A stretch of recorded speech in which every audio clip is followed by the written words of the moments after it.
Hi, and welcome to the new and improved EDU 216 Foundations of Education. My name is Kathy Worsdale. I am the lead instructor and assistant professor in the Education Department. In reviewing this course for EPIC 110, I practice what I teach, the importance of reflection and revision, reminding students that enhancement in design leads to creating a motivating environment. Two of the goals that I had as I was revising this course, one was that I wanted to create a more consistent course structure and order of the resources within the course shells. I wanted to make sure that all of the courses, all the lessons were designed and aligned in the same way. And the second goal that I focused on was on having more of a presence, an interactive learning opportunity, and a presence by me in each of the lessons. And so in doing that, in keeping those two goals as a focus, I began going through the LMS and looking for areas that in which I could, or I could address both of those goals. As you can see here on my announcement page, this is something that I've enjoyed adding to my class in the last couple of semesters, where I identify some memes and align them with the message that I'm hoping will communicate some fun and engagement with the students while presenting the message that the intended message for that particular announcement. So here on my announcement page, I began with just a welcome to the team and just a general written welcome. And then one of the other, and I used this last semester, was by adding a CEQ congratulatory. Yes, we've completed, everyone's completed the CEQ, and now let's all begin. And this is just a reminder, this acts as a reminder of where to go in the next step. As I review my getting started page, I remind the students that I have set the adaptive release so that if they look into the course, the only thing, when they initially look into the course, the only thing they'll see is the course entry quiz. No first lesson, no introductory module will be shown yet until that CEQ is completed. So if they should by chance get into this getting started folder, this is just a written reminder of wait, you can't find what you're looking for. This is why, go back and take the CEQ. I also included and made sure that I addressed videos within every one of my lessons and began at the welcome page where I introduced the students to the course, the objectives, the course description, and the learning objectives, and what the intended learning experience would be like. And so I uploaded a welcome video here in this getting started section, and then continued on with the course objectives and expectations, the course structure, an outline, and a copy of, at the bottom of this page, a copy of the course syllabus with a written bulleted point of what's going to be found within the contents of that syllabus. As a result, the next item in the LMS is my faculty information, and as a result of a class that I took with Angela Smedley, I realized that my introduction to myself needed to be written and a little bit more personalized.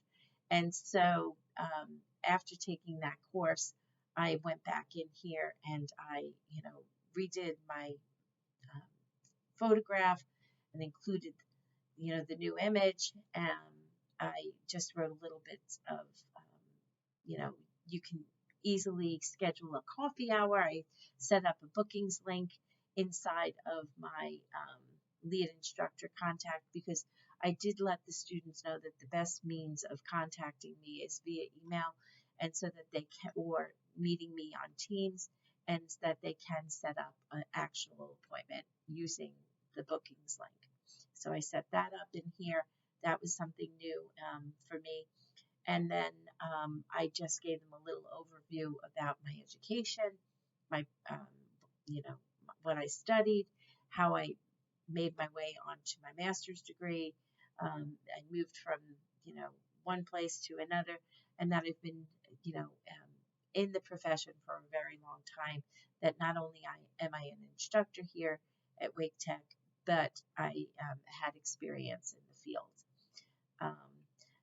The little bit of personal self, I included a little information about my children, my spouse, and when I just want to relax, I included the little image of give me a good book and a cup of coffee, and I'll be a happy person. Now, as we move into the LMS, the lesson section of the LMS, you can notice on this page that the font for all of the lessons is the same. You'll see that each of the lessons has a title. The coursework is set up into folders, and the objectives for each of the lessons is included on every one of the folders. Inside each folder, the arrangement of the learning information is the same as well. Each students are welcomed with a to-do list. There's, just a bulleted item list as to what the students will need to do, review the coursework, a collaborative activity, collaborate with students, familiarize with the navigation of the course, and complete the scavenger hunt, trying to just give them just a succinct, here you're going to do this, this, and this. As the students move through, there's additional information inside each of the courses regarding the course textbook, general overall etiquette, and information for Flipgrid. In this course, an icebreaker was set up for collaborative activity with the students, and I thought the Flipgrid would be a great way for the students to have that peer-to-peer, the opportunity to see each other and hear one another, and the questions that are, getting to know you. It talks not only about, who you are, why you're here, generalized questions, but just to provide, something that you'd like to share with your classmates as we move along. One key point that I'd like to say, I added in each of my lesson folders something that I called my teacher talk. And in the teacher talk, it's just an overview of what the students will find in the course folder. And basically, it gives them just an overview. It's hearing from me, what they'll be doing this week, what they'll find in the lesson folder, and what they need to complete. In each of the lessons, I made sure that the students have, again, that to-do list. Every one of the students, they have what I call a pre-read survey using the forms. Each of these pre-lesson surveys are focused on the learning material. It's similar to an anticipatory set, giving the students the opportunity to think about some questions. How do they feel now before they've actually engaged in the learning material?